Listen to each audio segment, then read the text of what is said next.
moi c'est Avril, référente industrie à Ecofilae. Avant de travailler à Ecofilae, je travaillais moi-même 6 ans en production dans l'industrie. J'aurais pas pensé passer du côté bureau d'études, société de conseil, pour être honnête. Mais ça a été le cas. Donc je vais d'abord faire une introduction sur la réutilisation des eaux usées en général appliquées au secteur de l'industrie.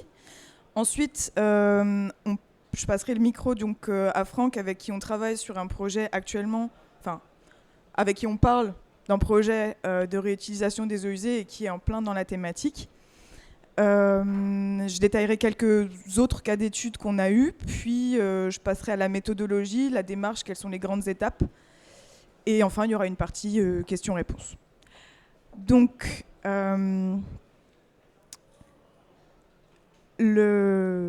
voilà. Le témoignage, ce sera bien sûr celui de Franck. Qu'est-ce que j'ai à vous dire au sujet du challenge de l'économie circulaire de l'eau dans l'industrie ? Eh bien, là, vous avez une carte donc, qui présente un peu Ecofilae. Nos 4 secteurs, ingénierie, acculturation, on pourrait dire formation, innovation digitale. Je ne vais pas détailler maintenant. Si vous avez des questions par la suite, vous pouvez venir nous demander. Le but ici, c'est plus de parler de la réut en général.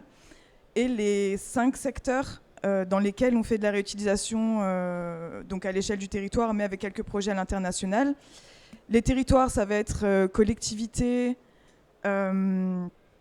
départements, GIE, l'industrie, le secteur industriel, le loisir, les parcs d'attractions, les golfs, les espaces verts, l'agriculture pour l'irrigation agricole et l'urbain, bien sûr, pour le nettoyage de voiries, tout ce qui est chauffage, climatisation.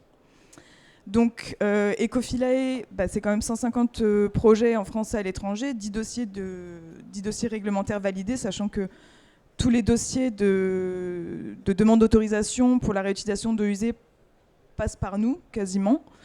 5 pilotes démonstrateurs. Les pilotes, c'est un gros travail technique de suivi sur lequel potentiellement on recherche des partenaires. Et 1500 étudiants formés, dont des agences de l'eau, des chambres d'agriculture, des CA. Donc voilà. Voilà.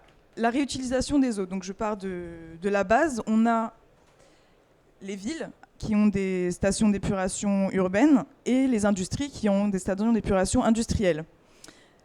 Ces 2 types d'eau usée traitée urbaine, eau usée traitée industrielle, vont représenter ce qu'on appelle des gisements d'eau non conventionnels, par opposition aux gisements d'eau conventionnels que sont l'eau de forage, donc l'eau des nappes, et l'eau potable qui vient du réseau. Il y a d'autres gisements qui sont plus décentralisés et qui vont dépendre du contexte local, type piscine et j'en passe, mais pour faciliter la compréhension dans un premier temps, je vais me concentrer donc sur les steppes urbaines et les steppes industrielles, qui ont les plus gros volumes. Qu'est-ce qu'on peut faire avec ces eaux ? On peut imaginer les utiliser en irrigation agricole. Pourquoi ? Parce qu'elles peuvent être plus riches en nutriments et donc représenter aussi des économies de fertilisants pour les agriculteurs.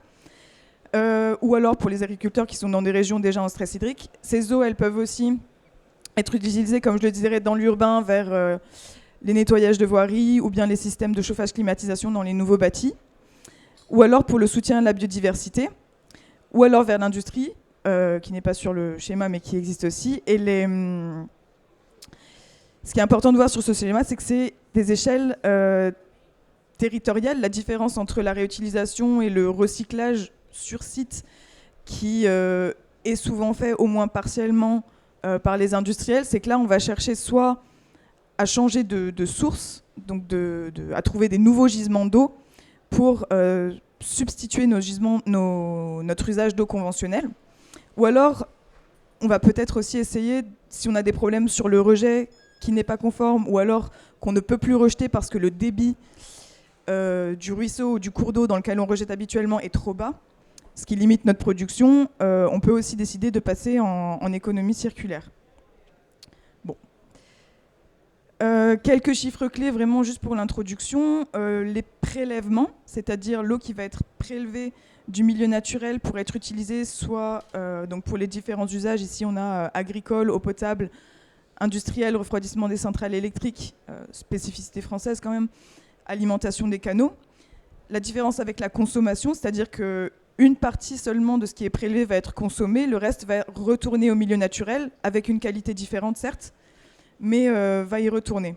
Et donc, ce que je voudrais juste souligner sur ce schéma-là, c'est que bien que les usages industriels ne représentent au final que 4% de la consommation d'eau douce en France, et bien comme ça va faire partie des usages, pour le dire très simplement, l'eau potable, l'eau douce, on va difficilement la couper pour les usagers particuliers, donc pour l'habitat, pour la production d'électricité non plus, pour la production agricole non plus.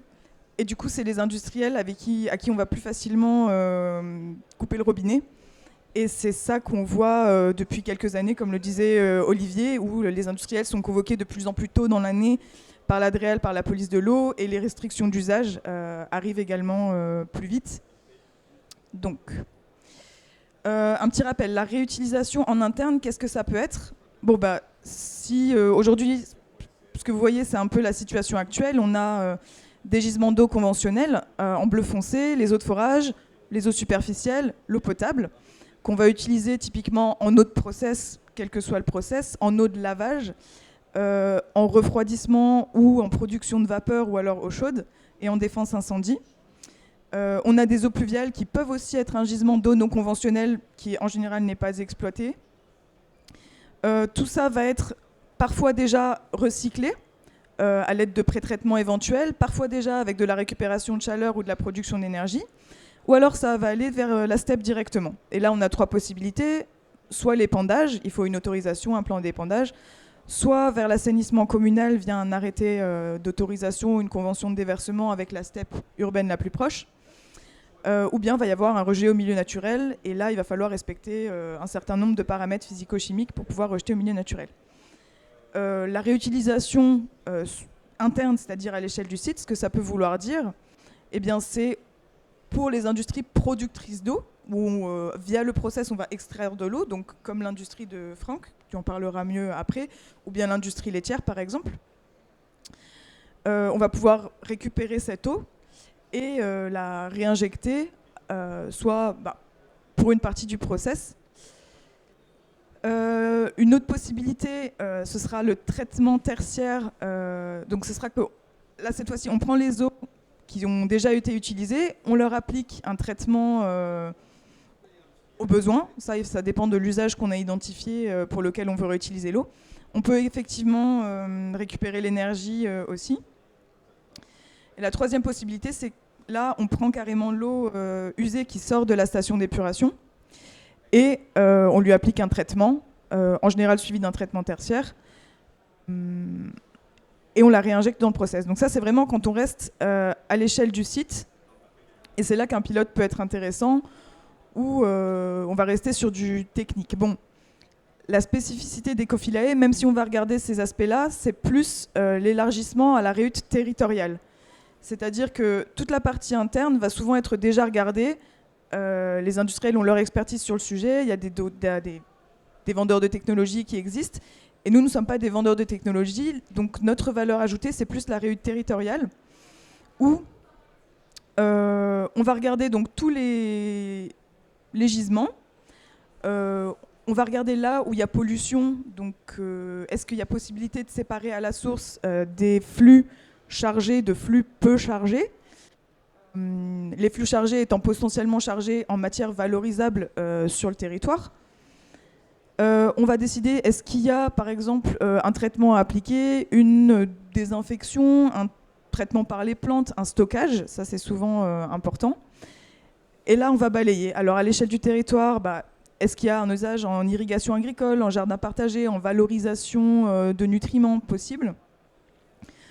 En urbain non irrigué, ce que je disais, les voiries, les réseaux d'assainissement, donc tout ce qui est hydrocurage. Si on est dans une zone portuaire comme ici, il y a aussi besoin d'eau qui ne nécessite pas une qualité très importante. On a aussi réalisé une étude à l'échelle territoriale dans la zone portuaire de la ville de Dunkerque, j'y reviens plus tard. Les usages industriels, les gros postes de consommation sont souvent la production de vapeur, l'eau de refroidissement Et pour l'agroalimentaire, les eaux nettoyage, voilà. Le BTP aussi peut consommer de l'eau avec tout ce qui est abattement de poussière, production du béton. Et l'irrigation paysagère, donc les golfs, les forêts, les stades, les espaces verts et les parcs. Et enfin l'environnement, donc soutien au débit d'étiage des rivières, soutien aux zones humides, recharge de nappes. Voilà pour le panorama de l'étude territoriale. Donc la différence, c'est bien sûr qu'on a une multiplicité des acteurs. Il va falloir parler avec les financeurs, parler avec les autres acteurs, les usagers et les décideurs. Donc ça, j'y reviens plus tard. Les 5 aspects qu'il faut toujours garder en tête dans un projet de REUT qui font le succès ou l'échec d'un projet REUT, c'est l'aspect sécurité, que ce soit la sécurité sanitaire au niveau de la qualité des eaux et des paramètres microbiologiques. Au niveau agronomique, si on fait de la réutilisation agricole, on ne veut pas aller polluer les sols. Si on fait de la réutilisation environnementale pour un soutien à la biodiversité, eh bien on ne veut pas justement, en faisant de la réut, donc en notant un rejet qui vient peut-être alimenter, qui est peut-être l'alimentation principale du cours d'eau, assécher un cours d'eau ou aridifier une zone, c'est aussi à regarder.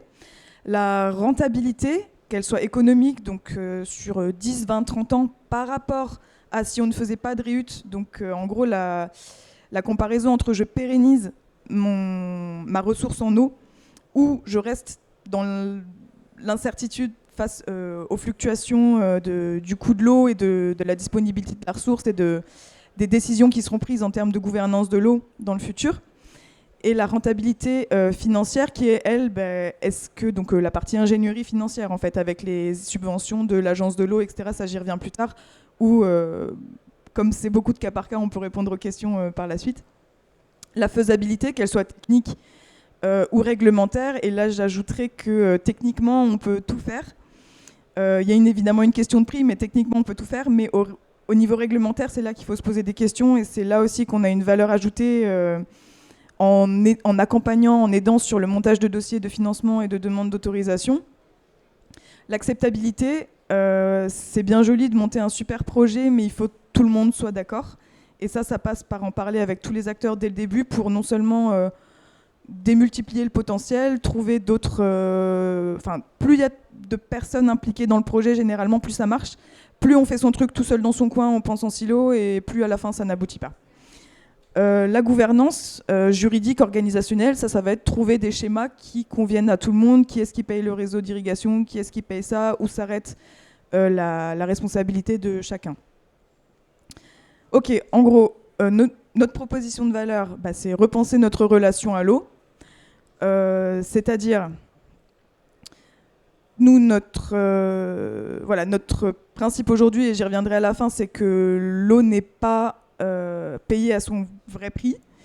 Et il va falloir reprioriser et redonner sa valeur à l'eau.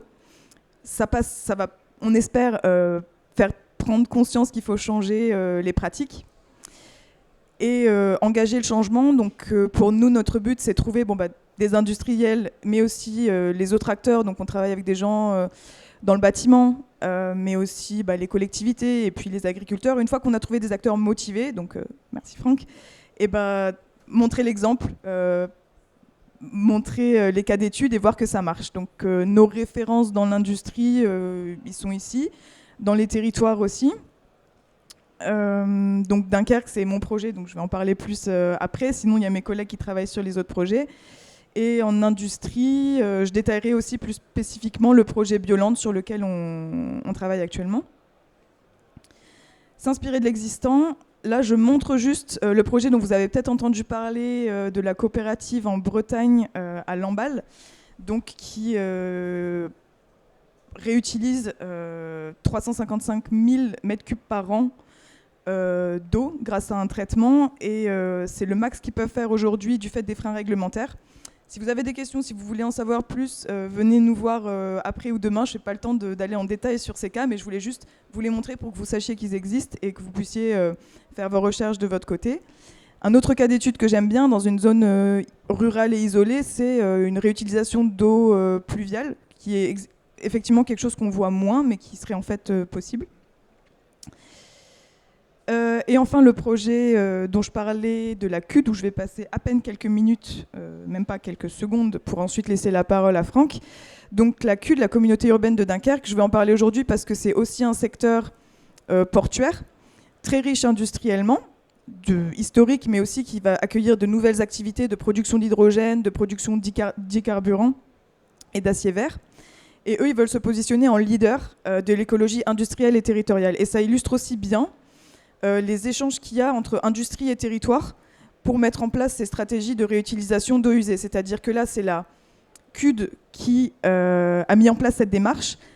Néanmoins, ça vient aussi parfois des industriels qui vont aller sonner à la porte des collectivités, des communes, pour leur dire « nous, on a un problème, on est plusieurs, ce serait intéressant de passer à l'échelle territoriale et de faire cette étude à l'échelle du département, par exemple, ou de l'EPCI. » Donc ce qu'ils ont fait à la CUD, pour être très bref, il y a bien sûr plusieurs stations d'épuration urbaines qui représentent des gisements d'eau non conventionnels, comme je l'expliquais. Pourquoi on n'irait pas chercher quels usages autour de ces steppes pourraient être alimentés par ces eaux non conventionnelles en substitution des eaux de forage ou de l'eau potable. Aujourd'hui, on termine la préfaisabilité sur cette étude et le bilan, c'est plus de 7 millions de mètres cubes d'eau réutilisables.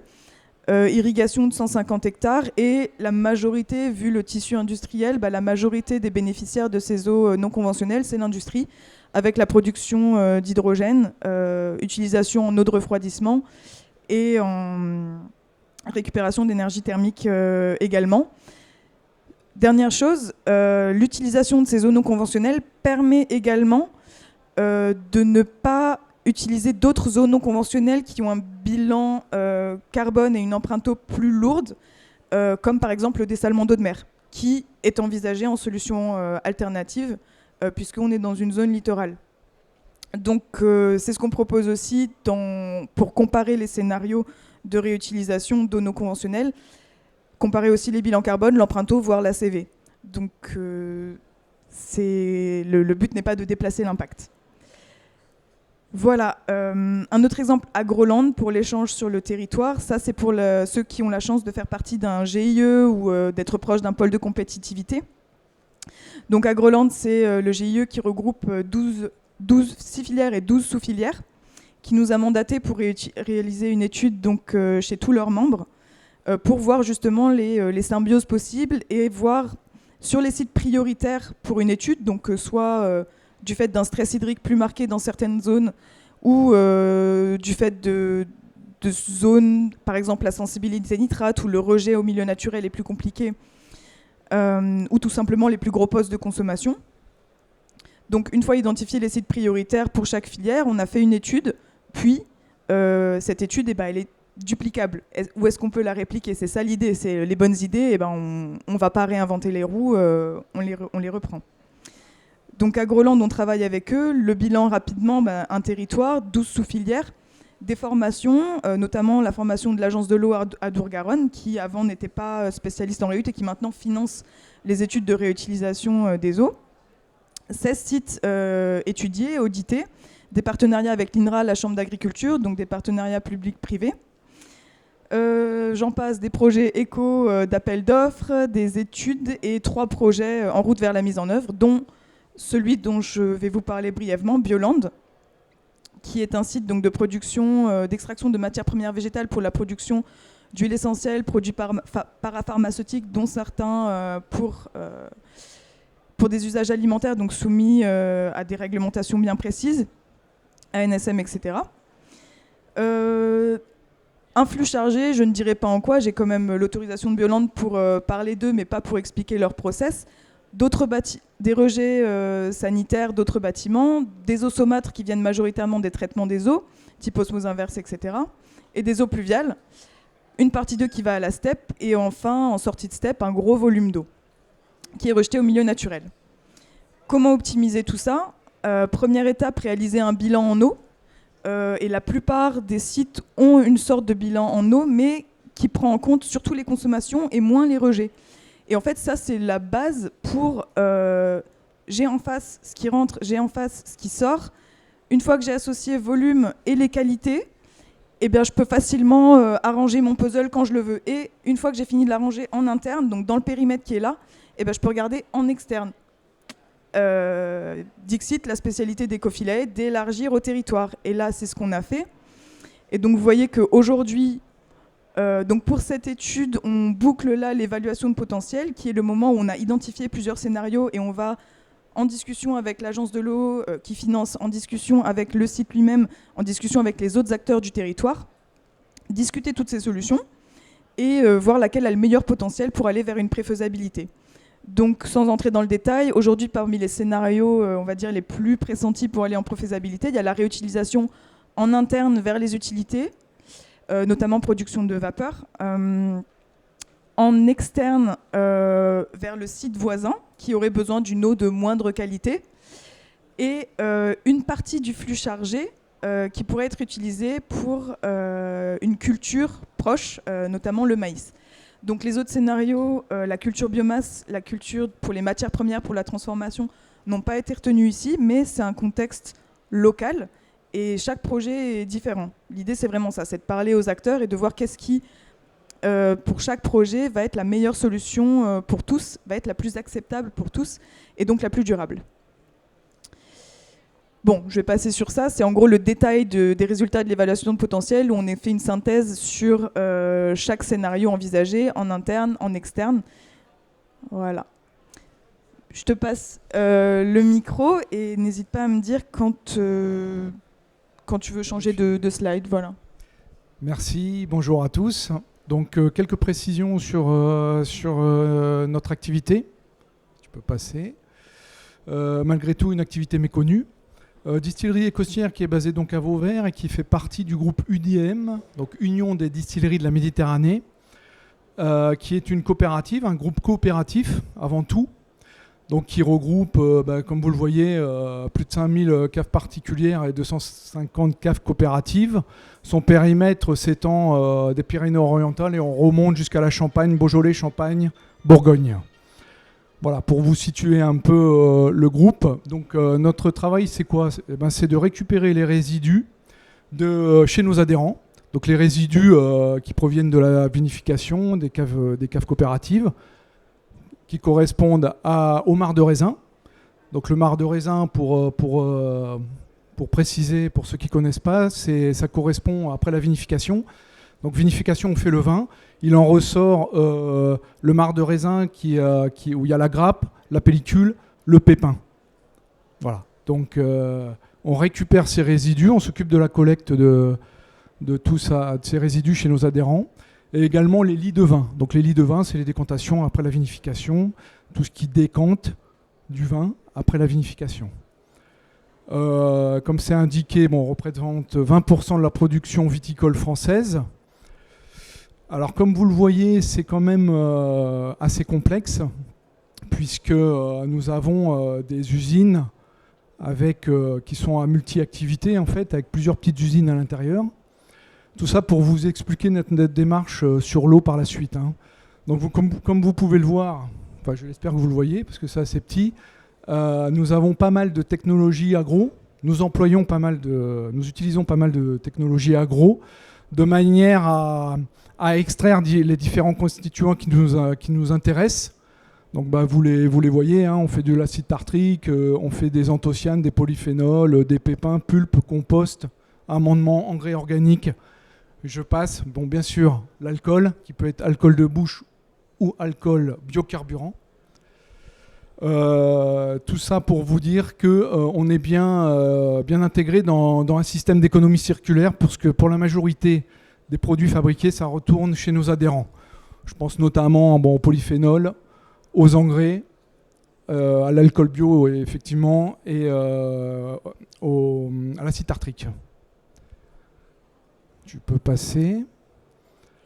Alors, pour revenir à l'eau, voilà, les ressources utilisées, donc c'est principalement l'eau du Baronne, l'eau du BRL, 150 000 m3.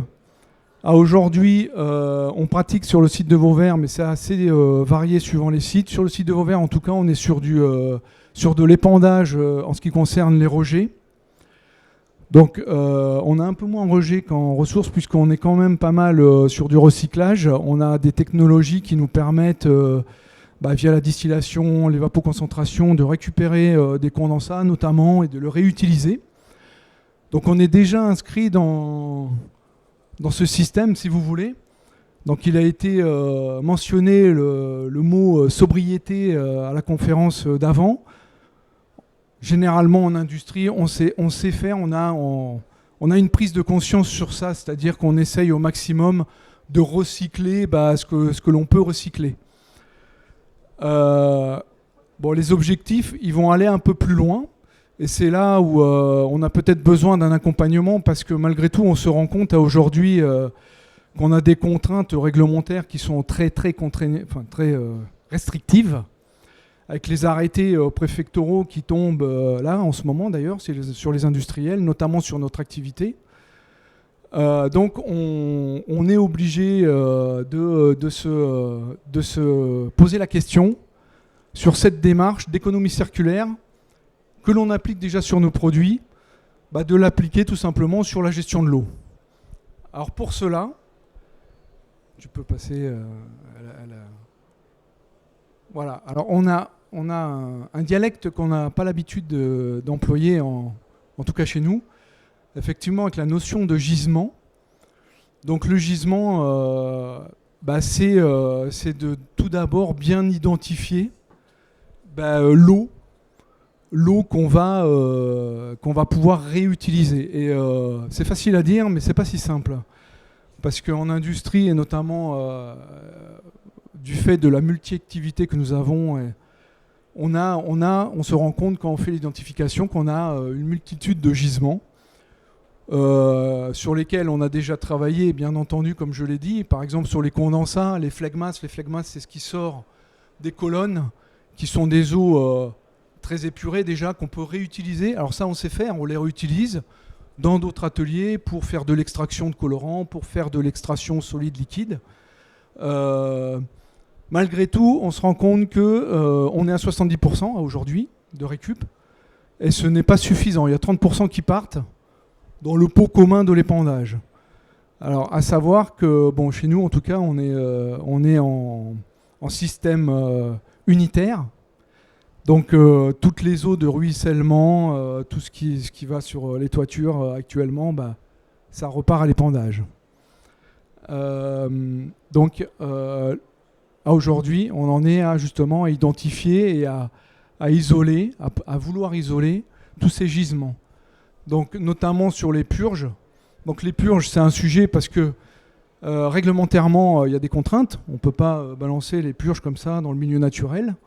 Il faut pouvoir les traiter. On travaille également sur les toitures, effectivement. Donc on a des subventions liées au photovoltaïque. On veut par exemple ajouter 15 000 m² de photovoltaïque. C'est des projets assez conséquents qui doivent passer par les conseils d'administration, être validés par les conseils d'administration. Ça le sera, je pense, sans m'avancer. Mais tout ça pour dire que le photovoltaïque, c'est bien. 14 000 m², ça va ramener quand même beaucoup d'eau à séparer. Et donc ça demande déjà de retravailler sur les plans de circulation, de déterminer des zones propres et des zones sales. Donc sur les zones propres, on récupère ces eaux des zones propres, et l'étude va consister à pouvoir les isoler. Alors aujourd'hui, on en est juste à l'identification, mais dans la démarche, voilà. L'avenir, ça va être ça. Ça va être vraiment de déterminer où on peut séparer les eaux propres des eaux sales, quoi. Donc il y a les toitures, il y a des zones sol, des zones au sol, que l'on pourra séparer des zones sales. Ça demande des réaménagements d'usines. Mais après, comme disait Avril, c'est une question de volonté. Et l'enjeu est assez conséquent malgré tout. Donc ensuite, on a les séparations sur sol eau pluviale. Effectivement, il y a à aller chercher. Sur notre secteur, on a à peu près 1000 mm par an qui tombent ponctuellement, qui peuvent être réutilisés par ailleurs. Alors on va mettre les usages derrière.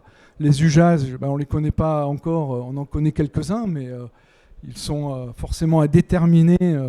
Et là-dessus, c'est intéressant de se faire accompagner aussi, d'avoir une vision extérieure, parce que ça demande du temps, d'où le soutien de Ecofilae sur ce sujet. Donc les usages, je ne vais pas les répéter, on a déjà certains usages. Voilà, on a des pistes. Faut tout mettre dans le pot, hein, puisque lutte incendie, effectivement, aujourd'hui, en distillerie, comme par ailleurs, on nous demande d'être en autonomie au maximum par rapport aux pompiers. Donc c'est des pistes qui vont revenir. Donc tout ça pour dire que la démarche, elle va consister à creuser vraiment ce qu'on fait déjà.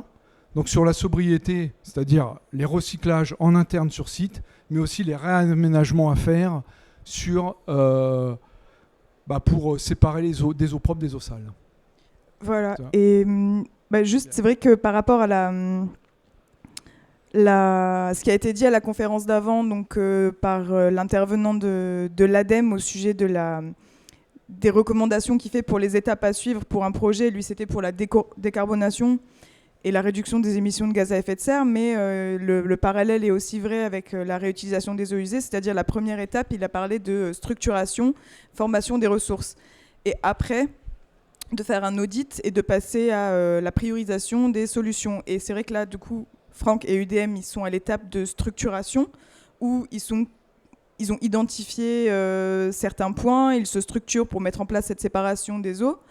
Et par la suite, ils pourront passer justement à un audit et à l'évaluation du potentiel en gisement de leur site. Et c'est intéressant pour nous parce qu'on les connaissait déjà et donc on assiste un peu à la genèse du projet. Voilà. Attends, il y a une autre, peut-être ajouter un petit point après. Il y a une autre diapo, je crois. Oui, la diapo. Donc, des recommandations, voilà. C'est peut-être pas le terme parce que nous on est au départ de la démarche, donc on va rester. Donc c'est ton ressenti sur la démarche. Ouais, le ressenti sur la démarche, forcément, va être. Voilà, c'est la prise de conscience qui est tout d'abord important. Bon, on est sur des budgets quand même, ce qu'on appelle chez nous des investissements improductifs, quand on le dit comme ça, mais en fin de compte, quand on creuse, on s'aperçoit que le coût de l'eau récupérée, si on arrive à nos fins, c'est-à-dire pas être en autonomie, mais tout ce qu'on rejette, déjà, de pouvoir l'épurer, le traiter. Alors la solution technique, elles sont à envisager, à creuser, à étudier. On a des services qui s'en occupent pour ça. Après, de réutiliser les eaux propres, pareil, il faut aménager le site pour y arriver. Donc la prise de conscience, forcément, il faut l'avoir, il faut passer par là.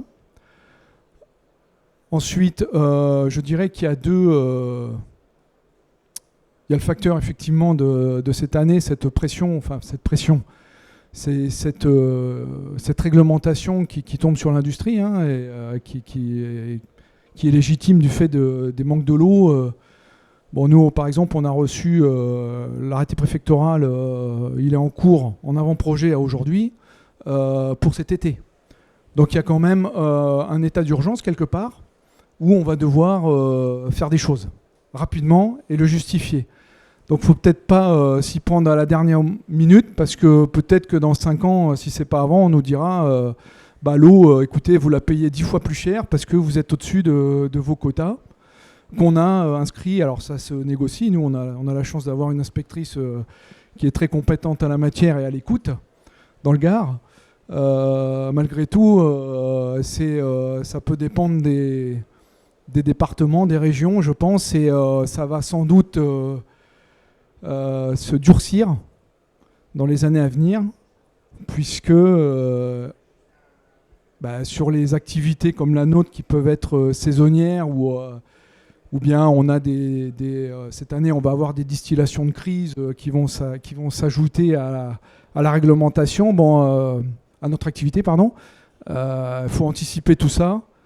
Et même négocier des débits ou des volumes mensuels avec l'administration, sans doute ça ne suffira pas. Et on devra au maximum récupérer nos eaux traitées. La troisième chose, oui, c'est le projet territorial. Alors on a deux sujets, hein, sur le thème. On a la partie industrielle où les industries en général sont sensibilisées sur le fait d'économiser de l'eau, de recycler au maximum.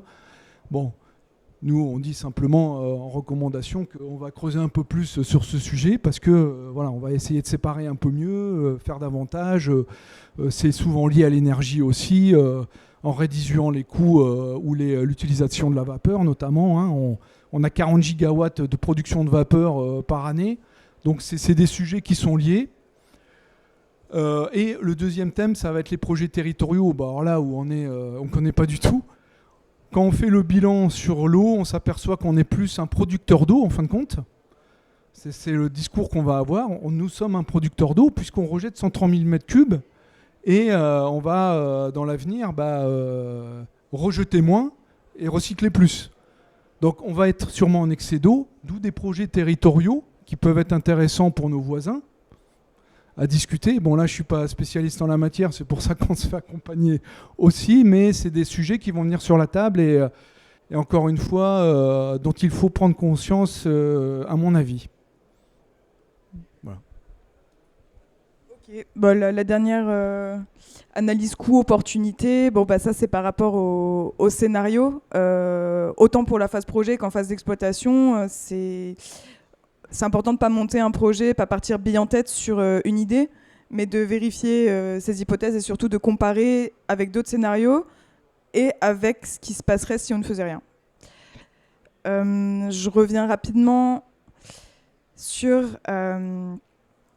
l'écosystème, ce qu'on appelle l'écosystème des projets d'économie circulaire, où il y a toujours 3 types d'acteurs, c'est-à-dire le gestionnaire, celui qui a sous la main le gisement des eaux usées, donc ça peut être l'industriel avec sa STEP, ça peut être aussi on appelle ça fournisseur de tech, l'entité qui est chargée de la gestion de la STEP, qu'elle soit urbaine ou industrielle. Les usagers, ça peut être les irrigants ou alors les industriels, une collectivité, l'acteur et les acteurs du territoire, là c'est tout ce qui est service de l'État, police de l'eau, etc. Et ces trois types d'acteurs se parlent rarement, ou alors il y a des dialogues entre deux, mais jamais entre 3 autour d'une table, ce qui fait que les potentiels de réutilisation, de mise en commun, de mutualisation ne sont pas exploités. Et là, attention, coup de pub, Ecofilae, c'est notre rôle, c'est de se mettre au milieu, de ramener tout le monde, de discuter beaucoup, discuter encore, au sujet des financements, au sujet des enjeux, défendre les projets auxquels on croit, pour qu'ils aient un financement. En ayant comparé auparavant les différents scénarios, on arrive préparé pour les questions des services de l'État. Pourquoi ce site-là ? Pourquoi ce scénario-là ? Et qu'est-ce qu'on attend sur le long terme ? Est-ce qu'il va être réplicable ? Oui, non. Voilà, c'est en montrant qu'on a bien pensé, qu'on n'est pas parti bille en tête et qu'on a discuté avec les autres acteurs impliqués, qu'on obtient des financements et qu'on obtient un projet durable, en fait, qu'on arrive à pérenniser.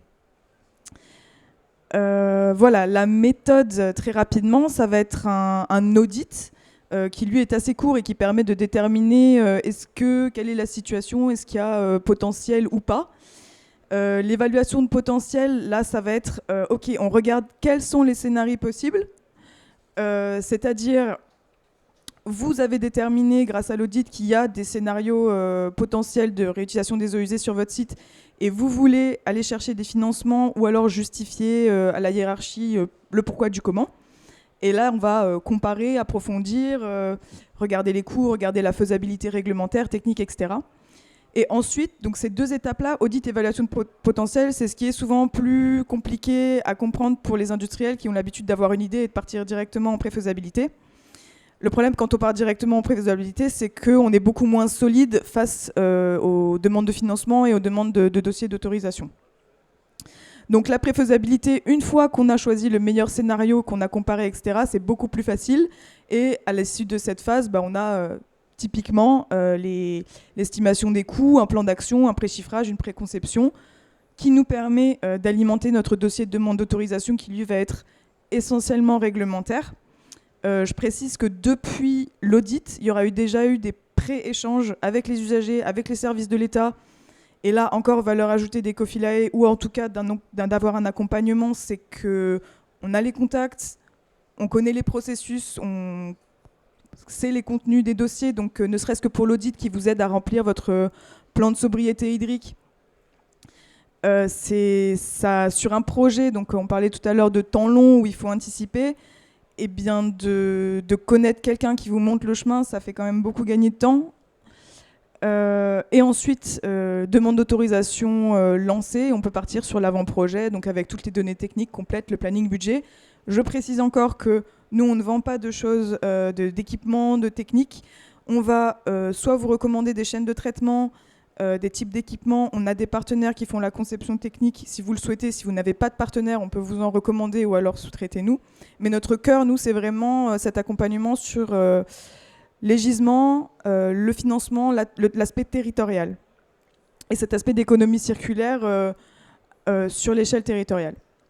Voilà, tout ça jusqu'à la réalisation. Et quelle que soit l'étape à laquelle vous en êtes, on propose de l'accompagnement. Et notamment, on a un fort tropisme sur la formation, la culturation, soit dans les écoles d'ingénieurs, soit au sein d'industries, pour les équipes. Comme le disait l'ADEME plus tôt aussi, pareil que pour la décarbonation, parfois c'est pas la technologie qui va faire la différence. Les technologies, elles sont connues, elles sont disponibles. Ça va être d'accepter de remettre en cause les process existants. Et pour ça, les équipes, ça joue un grand rôle si elles sont avec ou contre vous. Bon. Et si elles sont formées ou pas. L'ingénierie financière, bien sûr. Et ensuite, selon les besoins du projet, parfois on nous demande des aspects communication, notamment les collectivités qui veulent communiquer sur leur projet.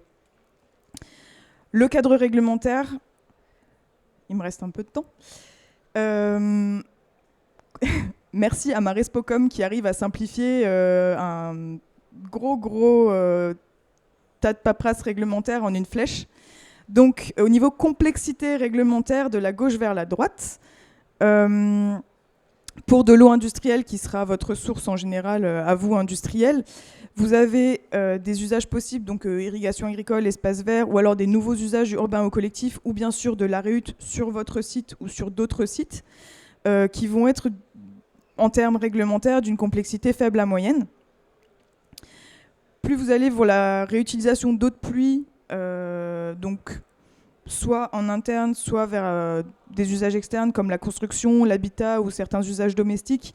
Là, la complexité devient un peu plus grande.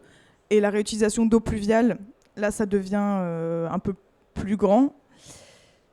Et enfin, les usages les plus sensibles, ça va être bien sûr la réhute pour EDCH, c'est-à-dire eau destinée à consommation humaine, typiquement en industrie agroalimentaire, ou la réutilisation pour la recharge du milieu naturel. Là, je l'ai mis juste pour dire que c'est quasiment impensable avec les eaux industrielles en France, mais pas avec, par exemple, les eaux de stations d'épuration urbaines. Il y a des études qui sont faites actuellement, des gros projets, pour voir si ce serait possible de recharger les nappes ou le milieu naturel. Voilà. Très très brièvement, puisque vous en avez peut-être entendu parler, il y a un projet de décret pour la réutilisation dans l'agroalimentaire qui promet de voir le jour cette année. Et ce serait un gros changement, puisque pour l'industrie agroalimentaire, la réduction d'eau potable, c'est un gros enjeu. Au niveau des nettoyages, ils en consomment beaucoup. Ils arrivent au maximum de l'optimisation sur site. Et donc, de pouvoir réutiliser des eaux qui sont avec des paramètres physico-chimiques et bactériologiques plus que potables, d'arriver à pouvoir les réutiliser, puisqu'aujourd'hui le frein est essentiellement réglementaire, ce serait un gros gain. Donc ça, c'est beaucoup nos partenaires de l'ABA, donc l'association bretonne des entreprises agroalimentaires, qui poussent sur ça. Et on espère que le décret verrait le jour, parce que ça autoriserait de beaux projets. Voilà ce qu'il faut en retenir. Ce qui ne changerait pas pour ce décret, d'après ce qu'on en lit actuellement, c'est que la condition pour réutiliser reste bien sûr l'innocuité, à démontrer le plus souvent par une démarche HACCP, et le projet est soumis à autorisation du préfet. Ça ne change pas. Ce qui change, ce serait que les usages seraient autorisés donc, pour l'eau destinée à la consommation humaine avec ou sans contact avec la denrée alimentaire. Ça exclurait potentiellement la symbiose entre industries. Et ce projet de décret promet lui-même un arrêté qui donnerait les qualités exigibles pour chaque usage.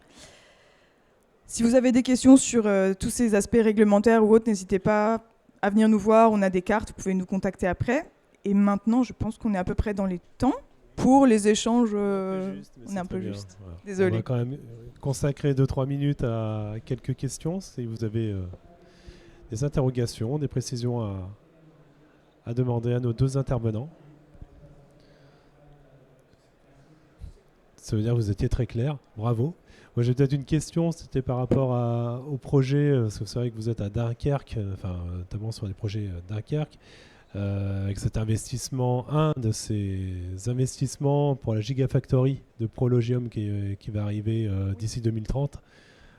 Gigafactory, ça crée aussi pas mal de débats sur les consommations d'eau, etc. Donc là, comment vous voyez comment pensez-vous aller travailler avec eux, si le projet se fait, c'est une annonce pour le moment, mais voilà, comment gérer l'eau ici dans le cadre d'une Gigafactory? C'est un peu, comme vous verrez sur le cas d'étude qui a été validé, la slide a été validée par l'ACUD qui est notre client, donc je ne peux pas trop dire quels vont être les bénéficiaires des projets de réutilisation. Néanmoins, je sais pas du coup comment je vais m'en sortir, mais tout ce que je peux dire, c'est que la communauté urbaine, elle a lancé cette étude justement en prévision de nouveaux acteurs industriels sur le territoire et pour assurer en fait son tissu industriel économique qui est chez elle très important. Je ne sais pas si ça répond à votre question ou si vous pouvez la... Mais disons que oui, voilà, on a une région qui se réindustrialise, on le voit, elle n'a jamais été désindustrialisée, pas vraiment, mais où de nouveaux investissements apparaissent, mais c'est vrai que notamment cette Gigafactory, sur quand même des industries très consommatrices d'eau, donc qui vont aussi rejeter, voilà, donc là-dessus, l'idée c'était de voir comment vous voyez, vous, les aménagements, est-ce que ça ne va pas à un moment donné poser problème, il ne va pas y avoir des... Oui, votre question elle est au sujet de la gouvernance de l'eau, peut-être. Voilà, oui, la gouvernance de l'eau, alors dans toutes les études, il y a un passage sur la gouvernance de l'eau.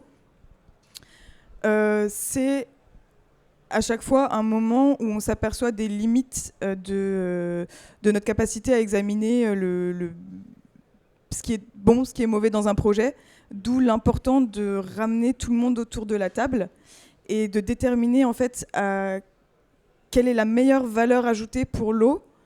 Honnêtement, ça dépasse la capacité, les compétences d'Ecofilae. Je voudrais pas... Nous, on va pouvoir conseiller sur un scénario avec nos meilleures connaissances en analysant empreinte eau, bilan carbone, eau ajoutée. Par exemple, en ce moment, sur l'exemple de Bioland, je travaille avec ma collègue agronome qui me disait l'eau usée, par exemple, il y a des champs de maïs autour.